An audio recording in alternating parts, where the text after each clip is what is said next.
हमने आज तक एक नया पैसा, कोई भाई भगवान बता दे, एक नया पैसा हमने कभी किसी से नहीं कहा दान दे दे, और ना किसी से मांगा आज तक, ना मांगांगे थे अपना हमने ढूंढवा बंदा करना पड़ जियो। जो मांगे सो बढ़वा कहिए, दर दर फरे अज्ञानी और जोगी जोग संपूर्ण देश का, तो मांगना पीवा। बंदी छोड़ सतगुरु रामपाल जी परमेश्वर जी की जय हो। सभी भगत भाई बहनों को दास की तरफ से प्यार भरा सत साहिब। भाई और बहनों, परमपिता परमेश्वर सतगुरु रामपाल जी भगवान कहते हैं कि चोर चुरावे तूमड़ी, वो गाडे पानी माँ, वो गाडे व ऊपर आवे सच्चाई छानी ना। दास ने अभी 2 दिन पहले सतलोक आश्रम मैनेजमेंट हरियाणा की तरफ से आया हुआ एक पीला पर्चा आप लोगों को पढ़ के बताया, उस पर वीडियो भी बनाया, जो कि 5 दिसंबर 2023 को आया था। और उसमें लिखा था, सभी भगतात्माओं से प्रार्थना है, सतगुरुदेव जी का आदेश आया है कि कोई भी भगत धनाना आश्रम को केवल देखने के लिए ना आए, गुरुजी के प्रवचन सुनने के लिए अपने ही जिले में निर्धारित स्थान पर ही जाए। अभी धनाना आश्रम में व्यवस्था नहीं है। जब व्यवस्था होगी या कोई भी सेवा होगी या समागम होगा तो आपको सूचित कर दिया जाएगा। इसके उत्तर में दास ने एक 8-10 मिनट का वीडियो बनाया था और अच्छे से भगत समाज को समझाया था कि किस प्रकार से ये वर्तमान का माया का पुजारी सतलोक आश्रम मैनेजमेंट हरियाणा, जिसको गुरुदेव भगवान के सत्संगों से कोई लेना देना नहीं है, ज्ञान से कोई लेना देना नहीं है, जब इनको धन चाहिए, ज्योति पाठ का पैसा चाहिए, उस समय ये संगत को इन आश्रमों में बुलाते हैं और सारी व्यवस्था उस धन के लोभ में ऑटोमेटिक कर देते हैं। उस वीडियो को आप हजारों की संख्या में सत्सेवक भाई बहनों ने आगे फैलाया और उसका परिणाम ये निकला कि आज आनन फानन में सतलोक आश्रम मैनेजमेंट हरियाणा को मजबूरीवश एक दूसरा पीला पर्चा निकालना पड़ा, क्योंकि काफ़ी भगत भाई बहन उनसे सवाल जवाब करने लगे कि भाई जब पैसों की तुम्हें ज़रूरत होती है उस समय तुम सारी व्यवस्था इन आश्रमों में कर देते हो, और जब संगत धनाना आश्रम में आना चाहे सत्संग सुनने के लिए या वैसे भी 2-4 दिन वहाँ रहने के लिए, उस समय तुम ये कहकर संगत को ठोकर मार देते हो कि यहाँ पर व्यवस्था नहीं है। तो मजबूरी में आज इनको एक पीला पर्चा निकालना पड़ा। शंका निवारण, जो दिनांक 6/12/2023 को पीले पेज पर गुरुजी का आदेश डाला गया था कि उसको ठीक से समझें। नंबर 1, जो संगत अपने गुरुग्राम में बन रहे विश्व के सर्वोत्तम धनाना धाम सतलोक आश्रम में दान का सहयोग करना चाहते हैं, वे कभी भी धनाना धाम जा सकते हैं। जिनको सेवा में बुलाया जाए वे अवश्य जाएं। अब आप खुद ही देखिए भगत भाई बहनों, ये 1 नंबर जो पॉइंट है, इस पॉइंट में इन्होंने कितनी बड़ी गड़बड़ कर दी। कहते हैं नकल में भी अकल की जरूरत होती है, लेकिन इन माया के लोभियों को ज्ञानवान से कोई लेना देना नहीं है। ये क्या बोल रहे हैं, क्या बोलेंगे, इनके मुंह से क्या निकलता है, इन्हें कुछ पता नहीं है। इस 1 नंबर पॉइंट में ये क्या कह रहे हैं, ध्यान से पढ़िए। जो संगत अपने गुरुग्राम में बन रहे विश्व के सर्वोत्तम धनाना धाम सतलोक आश्रम में दान करना चाहते हैं, वे कभी भी धनाना धाम जा सकते हैं। भाई और बहनों, इसी 1 नंबर पॉइंट से ये साबित होता है कि ये कितने बड़े माया के पुजारी हैं, कितने बड़े लोभी हैं, और इनको केवल संगत के दान धर्म से मतलब है, संगत के ज्ञान से, उनकी भक्ति और मर्यादाओं से कोई मतलब नहीं है। ये कह रहे हैं कि दान धर्म करने के लिए यानी पैसा देने के लिए आप कभी भी सतलोक आश्रम धनाना में आ जा सकते हैं, जबकि 5 दिसंबर के उस पीले पर्चे में इन्होंने स्पष्ट रूप से मना किया था कि सत्संग सुनने के लिए संगत धनाना धाम में ना जाए। भाई और बहनों, दान करने के लिए जाए, इनको पैसा देने के लिए जाए, लेकिन सत्संग सुनने के लिए ना जाए। भाई और बहनों, विचार करो, हमारे गुरुदेव भगवान सन 1994 से सत्संग कर रहे हैं और सन 2000 से वो करोथा आश्रम में बैठकर सत्संग कर रहे थे।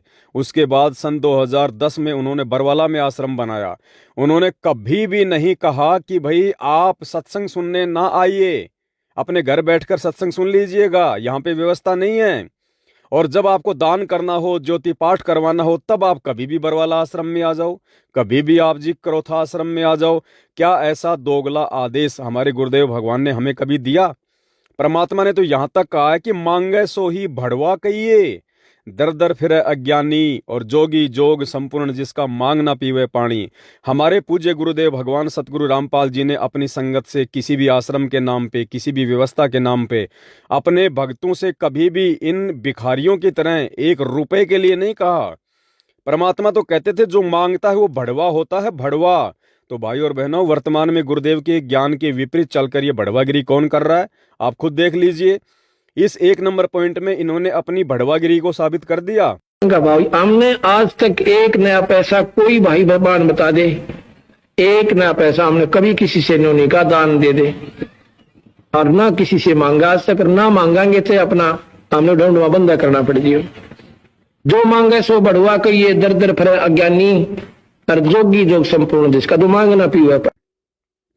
5 तारीख के उस पीले पर्चे में कहा था कि कोई भी इन धनाना आश्रम में सत्संग सुनने के लिए ना आए, और आज इस 8 दिसंबर के पीले पर्चे में कह रहे हैं कि दान करने के लिए आ जाएं। मतलब इनकी नजरों में ज्ञान से ज्यादा, सत्संग से ज्यादा पैसा महत्व रखता है, दान महत्व रखता है। स्पष्ट कह रहे हैं कि आप दान करने के लिए कभी भी आ सकते हैं, लेकिन सत्संग सुनने के लिए धनाना आश्रम में ना जाएं। समझ सकते हैं आप इनकी मानसिकता। समझदार को संकेत ही काफी होता है। नंबर 2, दूसरा पॉइंट, दूर दराज से आने वाले श्रद्धालु केवल धाम देखने ना आए, क्योंकि अभी तो निर्माणाधीन है आपका प्रिय धाम। अधिक संगत को ठहरने की व्यवस्था नहीं बन रही है। देखो भाई और बहनों, आप सबको पता है अभी ये जो दिव्य धर्म यज्ञ दिवस हुआ था, इसमें कई लाखों की संख्या में श्रद्धालु गए थे। कैसे व्यवस्था हो गई भाई, कैसे व्यवस्था हो गई ऑटोमेटिक? अगर निर्माणाधीन है तो व्यवस्था कैसे हो गई? अभी उससे पहले 8 सितंबर को सतगुरुदेव जी का अवतरण दिवस इन लोगों ने मनाया, और ये खुद ही कह रहे थे कि 8 लाख संगत आई है। भैया उस दिन कैसे व्यवस्था हो गई थी? व्यवस्था इसलिए हो गई थी कि उस दिन संगत दान धर्म देने के लिए आ रही थी। 3 दिन का पाठ रखा हुआ था, इनको करोड़ों में पाठ का पैसा आना था, ज्योति का पैसा आना था। इसलिए भाई और बहनों, ये सारी व्यवस्था कर देते हैं जब इनको लगता है कि अब संगत जेब ढीली करने वाली है। बाकी सत्संग के लिए कोई जगह नहीं है उन आश्रमों में, ज्ञान के लिए, गुरु की महिमा के लिए, इन सब चीजों के लिए उन आश्रमों में कोई व्यवस्था नहीं है। तो अब क्या कह रहे हैं ये पॉइंट नंबर 2 में, दूर दराज से आने वाले श्रद्धालु केवल धाम देखने ना आए, और यदि कोई पैसा देने आए तो आ जाओ धाम देखने। अगर किसी को सहयोग करना है, आर्थिक सहयोग करना है उस आश्रम में, किसी को पाठ करवाना है तो आ जाओ, आश्रम भी देख जाओ, पैसा भी दे जाओ, पाठ का पैसा भी दे जाओ, दान का पैसा भी दे जाओ। खाली फोकट में आश्रम देखने के लिए ना आए भाई। इनका कहने का मतलब पॉइंट नंबर 2 में यह है कि फोकट में आश्रम देखने के लिए मत आना।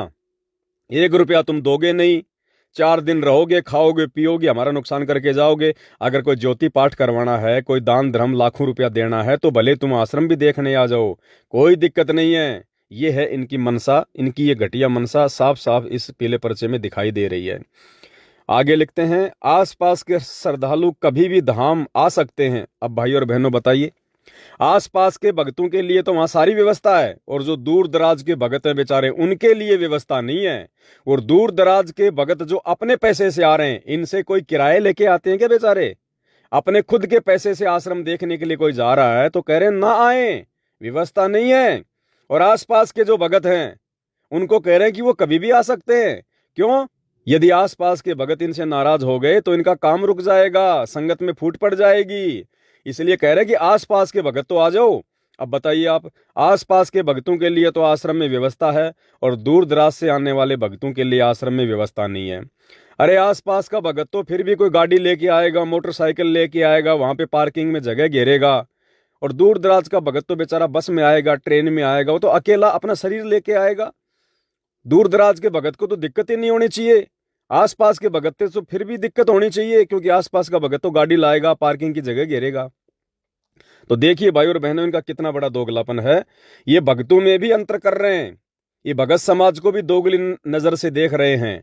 आसपास के भक्तों को महत्व दे रहे हैं, और दूर दराज के भक्तों को मना कर रहे हैं कि आश्रम में नहीं आना, जब हम कहें तभी आना। आसपास के श्रद्धालु कभी भी धनाधाम, तो देखिए क्या लिखा हुआ है, आसपास के श्रद्धालु कभी भी धनाना धाम आ सकते हैं, क्योंकि उनके लिए निकट पड़ता है, उनका इसी आश्रम में स्थान है। और दूर दराज के भक्तों का स्थान नहीं है भाई आश्रम में, आसपास के भक्तों का तो इसी आश्रम में स्थान है, उनके लिए जगह है, उनके लिए व्यवस्था है, दूर दराज के भक्तों के लिए नहीं है। भाई और बहनों, कौन से दिन समझोगे? अपनी आंखें खोलो, इन माया के पुजारियों को ये दान धर्म का पैसा मत दो, तुम्हारे पैसे का दुरुपयोग हो रहा है। तुम्हारे पास कितना पैसा है, अरबों खरबों, जब गुरुदेव भगवान आवें तो उनके हाथों में देना ताकि तुम्हें कुछ लाभ मिले। आगे पढ़िए। नोट, नोट में क्या लिख रहे हैं? बच्चों, दिल खोल कर अपने प्रिय धनाना धाम के लिए दान करो। भाई और बहनों, यहाँ पे ये खुद ही गुरु बन जाते हैं, ये खुद ही संत रामपाल जी बन जाते हैं। ये पीला पर्चा इन्होंने खुद लिखा है, इसमें ना गुरु जी की कोई फोटो लग रही, ना गुरु जी का कोई ठप्पा लग रहा, ना गुरु जी बोलते हुए दिखाई दे रहे, खाली कंप्यूटर से एक पीला पर्चा छाप दिया। और क्या कह रहे हैं? बच्चों, यानी आम संगत के गुरु बन गए। आम संगत को कह रहे हैं बच्चों, दिल खोलकर अपने प्रिय धनाना धाम के लिए दान करो। देखो ये बड़वागिरी, यहां गुरुदेव की तरफ से इन्होंने हाथ फैलाते हुए दिखा दिया संगत को। बच्चों शब्द लिखकर इन्होंने जाहिर कर दिया कि ये पीला पर्चा गुरुजी ने लिख के भेजा है। और क्या कह रहे हैं गुरुजी? बच्चों, दिल खोलकर अपने प्रिय धनाना धाम के लिए दान करो। अरे परमात्मा तो अपने सत्संग में कह रहे हैं कि मांगे सो ही बढ़वा कहिए, और दर दर फिरे अज्ञानी, कि मांगने वाला तो बढ़वा होता है, बढ़वा। इन मूर्खों को इतना भी नहीं पता ये क्या लिख रहे हैं और गुरुजी को क्या साबित कर रहे हैं। आप देखिए गुरुदेव भगवान का ये वीडियो, जिसमें परमात्मा खुद कह रहे हैं कि मांगने वाला तो बढ़वा कहलाता, बढ़वा। तो भाई और बहनों, क्या ये बढ़वागिरी जो इस पीले पेज में लिखी हुई है, आपको लगता है कि आपके गुरुदेव भगवान करेंगे? आपके गुरुदेव भगवान लिखेंगे अपने ही वचनों के खिलाफ? भाई, हमने आज तक एक नया पैसा, कोई भाई भगवान बता दे, एक नया पैसा हमने कभी किसी से नहीं कहा दान दे दे, और ना किसी से मांगा आज तक, ना मांगांगे तो अपना हमने ढूंढवा बंदा करना पड़ जियो। जो मांगे सो बढ़वा कहिए, दर दर फिरे अज्ञानी, और जोगी जोग संपूर्ण जिसका तो मांगना पीवा। अब बताइए कौन गुरु बन रहा है जबरदस्ती? तो यहाँ पे क्या लिखा है? बच्चों, दिल खोल कर अपने प्रिय धनाना धाम के लिए दान करो। विश्व में एकमात्र सत्य भक्ति केंद्र बनाना है। अरे सत्य भक्ति केंद्र तो परमात्मा ने भगत के घर को बना दिया। आने वाले समय में कोई धाम नहीं होगा, कोई धाम नहीं होगा। इन धामों में पाखंड होता है, इन धामों में फिर मनमाना आचरण होता है। परमात्मा के मार्ग में सबसे बड़ा रोड़ा है ये धाम। आने वाले समय में परमात्मा ऐसी व्यवस्था करके जाएंगे, इस पाखंड के लिए कोई जगह नहीं छोड़ेंगे। मोको कहाँ ढूंढे रे बंदे, मैं तो तेरे पास में। हम परमात्मा को ढूंढने के लिए उन पत्थरों की दीवारों में जाएंगे, उन आश्रमों में जाएंगे, उन धामों में जाएंगे। भगवान कबीर साहब संत के साथ से उन आश्रमा मर मंदिरा में बंद को नहीं रहा, पशु को ना किसी व्यक्ति विशेष ने बांध कर राख रखा मंदिर में या आश्रम में, वो संतों के साथ है। और ये भगवान ही ये काम कर सकता था, दुनिया के आपको सामने बताना लग रहा। अब कोई कहे कि उस आश्रम में चलो बरवाला में, और फिर कोई कहे गुरुजी तो है नहीं वहां पर, निराकार ही निराकार है, फिर टिंडे लेना होगा, यहाँ आदमी क्या करेगा?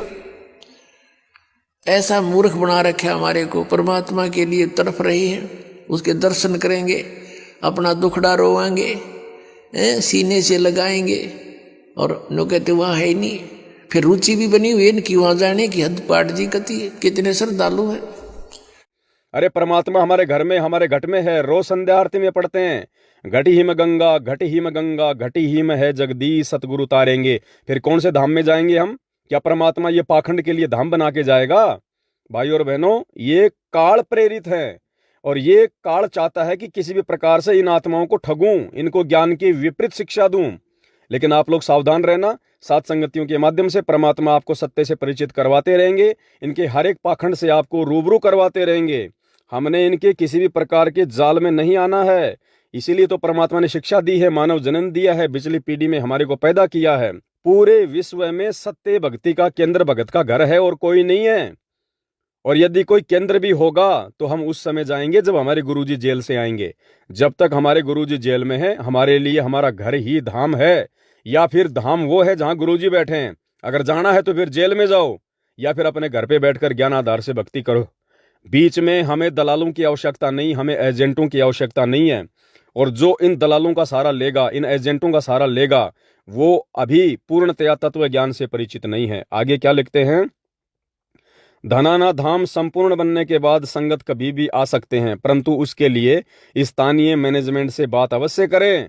यानी जब धाम गुरुजी का है तो गुरुजी के धाम पे जाने के लिए हमें किसी से पूछने की आवश्यकता है क्या? ये बीच में ये दलाल कौन है? स्थानीय मैनेजमेंट क्या है? ये कौन है? ये अरे आत्मा और परमात्मा के बीच में कौन पंडित आ गया, कौन दलाल आ गया, कौन एजेंट आ गया?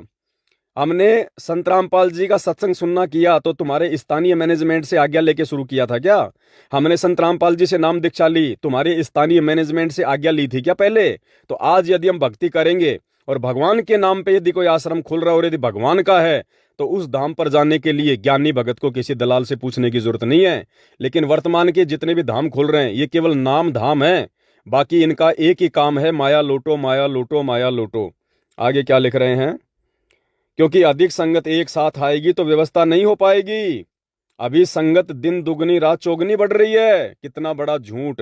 अगर संगत ज्यादा आ जाएगी तो व्यवस्था नहीं हो पाएगी। देखिए भाई और बहनों, 28 साल हो गई संत रामपाल जी को आश्रमों में बैठकर सत्संग करते हुए। कभी भी आपने उनके सत्संग में सुना कि बच्चों आप एक साथ मत आया करो, सारे भगत एक साथ बरवाला आश्रम में मत आया करो, क्रोथा आश्रम में मत आया करो, अन्यथा व्यवस्था बिगड़ जाएगी? अरे भाई और बहनों, जब धरती पे परमात्मा है, संत रामपाल जी भगवान है, परमात्मा तो कुछ भी कर सकता है। सतगुरु जो चावे सो कर ही, भड़म पड़ो मत कोई, सेऊ धड़ पर शीश चढ़ाया पाछे करे रसोई। अरे परमात्मा ये वो परमात्मा है जो सुई के नाके से हाथी निकाल सकता है, एक सुई के नाके से पूरी धरती निकाल सकता है। तो क्या ये परमात्मा एक आश्रम में बैठा कर भक्तों को ज्ञान नहीं दे सकता? क्या इस परमात्मा के आश्रम में कोई कमी है? परमात्मा क्या नहीं कर सकता? लेकिन ये लोग क्या लिख रहे हैं कि ज्यादा भगत आओगे तो व्यवस्था नहीं बन पाएगी, यानी गुरुजी के वचनों के विरुद्ध बोल रहे हैं, गुरुजी के ज्ञान के खिलाफ बोल रहे हैं। अरे अगर पूरा विश्व भी आ जाए, 8 अरब की जनसंख्या भी आ जाए, और यदि संत रामपाल जी भगवान है, परमात्मा है, तो परमात्मा क्या नहीं कर सकता? वो तो अपने सभी बच्चों को एडजस्ट कर देगा उस आश्रम में। अरे श्री रामचंद्र जी जब लंका से विजय होके आए और आते वक्त रावण के पुष्पक विमान में बैठ के आए थे। रावण का पुष्पक विमान, उसकी क्या खासियत थी? उस विमान में चाहे पूरी दुनिया को बैठा दो फिर भी एक आदमी की जगह हमेशा खाली रहती थी। तो क्या हमारे भगवान का आश्रम उस रावण के विमान से भी घटिया है क्या? अरे हमारे भगवान क्या रावण से भी घटिया है क्या? रावण से बड़े शक्तिशाली नहीं है? जब रावण के विमान में चाहे पूरी दुनिया को बैठा दो, कितने आदमी बैठा दो, फिर भी एक आदमी की जगह हमेशा खाली रहती थी। तो हमारे पूज्य गुरुदेव भगवान का आश्रम तो दुनिया का सबसे बड़ा, ब्रह्मांड का सबसे बड़ा विमान है। इस विमान में तो जितने आओ जितने बैठो, परमात्मा के घर में किस चीज की कमी है? लेकिन यहां देखो ये नालायक, ये अज्ञानी हमारे गुरुदेव भगवान को किस प्रकार से छोटा साबित करने में लगे हुए हैं। इनको पता है कि संगत ज्यादा आ गई तो संगत को ज्यादा खिलाना पड़ेगा, ज्यादा पिलाना पड़ेगा, उनकी सेवा करनी पड़ेगी।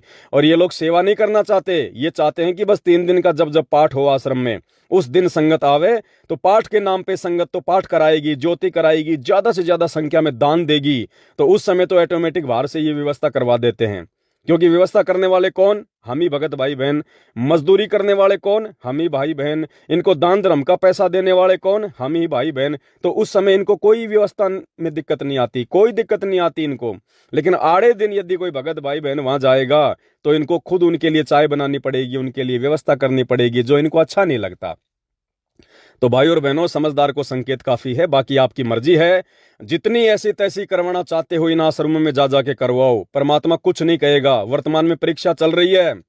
अरे जिसने अपने घर को आश्रम नहीं समझा, जिस घर में गुरुदेव भगवान का दरबार लगा है, 3 समय की आरती करते हैं, मंत्र करते हैं, जहां पर ज्योत जलती है, दंडोत करते हैं, जिस नालायक ने अपने घर को आश्रम नहीं बनाया, वो उन आश्रमों में जाके क्या फायदा उठाएगा? पुण्यात्माओं, आज परमात्मा के बच्चे जिनको दीक्षा प्राप्त हो चुकी है, उसके परिवार के अंदर एक मिनी आश्रम बन गया। ऐसा स्थान बनाया जाता है जहाँ भगवान के स्वरूप को रखते हैं, जहाँ परमात्मा की ज्योति जलाई जाती है। सभी उठकर वहाँ प्रणाम करते हैं। सुबह और शाम दोपहर को भगवान की चर्चा चलती है, रमैणी होती है, आरती होती है, सुबह के नित्यनेम होते हैं। फिर दिन में जब भी टाइम लगता है, कोई मंत्र कर रहा है, कोई सिमरन सतनाम का कर रहा है, तो कितना माहौल बदल गया। ना उसमें बकवाद बतलावा हो, वो न बोला, वो न बोला, उसका नाश होगा, उनका ऐसे नुकसान होने वाला है, वो ऐसे गलती करते हैं। तो इस तरह की बकवादें बतला के उस परिवार, उस घर के अंदर हम ये कुविचार छोड़ देते थे। फिर वो कुविचार हमारे मस्तिष्क में टकराते रहते थे, हमें डिस्टर्ब रखते थे, शांति नहीं होने देते हैं। और जब परमात्मा की महिमा और अमृतवाणी जब स्टार्ट होती है तो कुविचार ऊपर चले जाते हैं और सुविचार उस घर में धीरे धीरे स्थापित होने लग जाते हैं। फिर घर में शांति शुरू हो जाती है। ये तरीका है। कभी भी वो सफल नहीं हो सकता, सक्सेस नहीं हो सकता। तो भैया जिसने ऐसी तैसी करवानी है खूब कराओ जा जाके दान धर्म के नाम पे। कल को जब वो परिणाम का दिन आएगा, जो बीज तुमने बोया है इनको पात्रों को दान धर्म देके, इनको पात्रों की हर बात को मान के, तो भैया कल को वो बीज जब वो फसल बन के तैयार होगा तो काटोगे भी तुम ही, दूसरा नहीं काटेगा। उस समय फिर ऊपर हाथ करके रहोगे कि हमने किन मूर्खों को दान धर्म दे दिया, किन मूर्खों को हमने ज्योति पाठ का पैसा दे दिया। और रही बात आश्रम, धनाना आश्रम पूरे विश्व का केंद्र बनेगा, खाक बनेगा। संत रामपाल जी भगवान इस धनाना आश्रम में पेशाब करने भी नहीं जाएंगे, नोट कर लेना इस बात को, क्योंकि ये उनके वचन के खिलाफ, ये उनके सत्संगों के खिलाफ बनाया जा रहा है। गुरुदेव ने अपने सत्संगों में कई बार कहा है कि संत वही होता है जिसका एक आश्रम होता है, जो 25-25 आश्रम खोल दे वो संत नहीं होता है। सुनिए ये परमात्मा का सत्संग और विचार करो। या बच्चों की तरह संत लड़ रहे हैं एक ही शहर में, और 25-25 आश्रम, एक ही शहर में 25-25 आश्रम बने हुए हैं एक ही पंथ के। तो बच्चों जैसी लड़ाई इनकी, तो ये संत काहे को एक आश्रम बनावे, उसमें प्यार से रहे और फिर आम आदमी पर अच्छा व्यवहार उसका असर पड़े कि साधु ऐसे होते हैं। अब ये हमारे अंदर ही ऐसे राग द्वेष भरे पड़े हैं, तुम समाज को क्या दे सकते हैं। इस प्रकार हमने इन बातों को पुनः विचार करना पड़ेगा और तभी हम प्रभु को पा सकते हैं। ये बच्चों वाली लड़ाई संत नहीं किया करते, ये हमने त्यागनी होगी, तभी हम प्रभु पा सकते हैं। तो भाई और बहनों, आज परमात्मा अपने वचन के खिलाफ कैसे जगह जगह धाम बनवाएगा, सोचो। ये परीक्षा का समय है, परमात्मा हमारी परीक्षा ले रहा है कि मेरे सत्संगों को इन्होंने कितना सुना, कितना ध्यान दिया। कल को मेरे सतलोक जाने के बाद ये काल के जाल में ऐसे ही फंसते रहेंगे या कुछ बुद्धि विवेक से सात संगतियों की तरह, सत्सेवकों की तरह विचार भी करेंगे। भाई और बहनों, आने वाले समय में जितने भी नकली साधु संत महात्मा हैं, जितने भी नकली डेरे हैं और इनके बड़े बड़े जो आश्रम हैं, ये धनाना आश्रम तो उनके बाथरूम के बराबर भी नहीं है। वो आश्रम हमारे ही काम आएंगे, क्योंकि गुरुदेव का वचन याद करो। परमात्मा ने कहा कि आने वाले समय में ये नकली साधु संत महात्मा जिनके बड़े बड़े डेरे, लाखों की संख्या में आश्रम है, ये छोड़ छाड़ के भाग जाएंगे और ये आश्रम हमारे ही काम आएंगे। इस बात को परमात्मा ने और अच्छे से समझाने के लिए हम एक अंधे महात्मा की कथा सुनाई थी। उस अंधे महात्मा की कथा के अंत में परमात्मा ने बताया कि आने वाले समय में ये आश्रम हमारे ही काम आएंगे। अरे जब ये दुनिया भर के नकली आश्रम हमारे ही काम आएंगे तो भाई और बहनों, हमने नए धाम बनाने की जरूरत क्या है, भक्तों का पैसा बर्बाद करने की जरूरत क्या है। एक अंधा बजनी था और वो रोज आकर गांव में किसी न किसी का बैठ जाता, 10-20 आदमियों ने नवाजो मैं सामने भजन सुनाऊंगा। अब उन्होंने सोचा भाई यू सूरदास तीसरे दिन आ बैठे है, यू पीछा छोड़े नहीं ना, सोन देख और फसल का काम है। तो उसको गांव की बनी में ले गए। अब सूरदास यहाँ तो आदमी आओगे, यहाँ ज्यादा आदमी आओगे बाहर के व्यक्ति, और यहाँ जगह थोड़ी है गांव के मैदान में, आपको चलो बाहर बनी में करना है अपना भजन। अब भाई चलो फिर तो बहुत अच्छी बात।